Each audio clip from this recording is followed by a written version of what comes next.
नाज़रीन, काज़ी अहमद वेझो यूसी गोरा मरी जो गवर्नमेंट बॉयज़ प्राइमरी स्कूल बंद हो जाने सबब ॿारनि जो मुस्तक़बिल दाव ते लॻल आहे।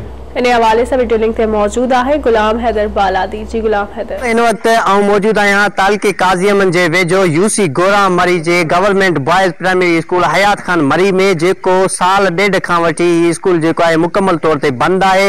हितां जा जेके ॿार आहिनि उहे तालीम जहिड़े ज़ेवर खां महरूम आहिनि। हितां जा जेके ॻोठाणा आहिनि उहे सरापा एजाज बणियल आहिनि। वधीक उन्हनि सां ॻाल्हि ॿोल कंदासीं त उन्हनि जो छा चवणु आहे। इन स्कूल में पहिरियां हेड मास्टर मामो माना जेको रिटायर थी वियो, उन खां पोइ बाक़ी हिकिड़ो उस्ताद माना उस्ताद सालिक नज़ीर जतोई जेको माना GST में प्रमोट थी वियो। उन खां पोइ वरी माना हिन स्कूल में अला अला ख़ैर सलाह मास्तर आयो आहे, स्कूल खोलियो आहे। 200-250 खां मथे ॿार आहिनि जेके दाख़िल थियल आहिनि।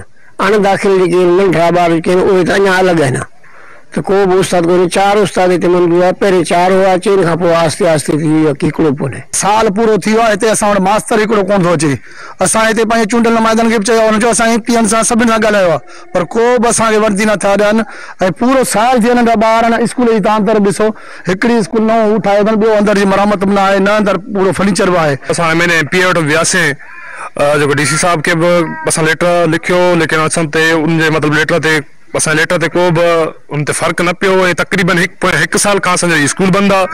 असां कोशिशि कयो आहे जितां जेतिरो असां थी सघियो असां कोशिशि कयो आहे, लेकिन को ॿुधण लाइ तयारु कोन्हे को। तव्हां हितां जे ॻोठाणनि जूं ॻाल्हियूं ॿुधियूं, इन्हनि जो इहो ई चवणु आहे। एजुकेशन जे मिनिस्टर खे अपील था कयूं त ख़ुदारा असांजे ॿारनि ते रहम करे असांखे उस्ताद ॾिनो वञे त जीअं असांजा ॿार तालीम जहिड़े ज़ेवर खां महरूम न रही सघनि।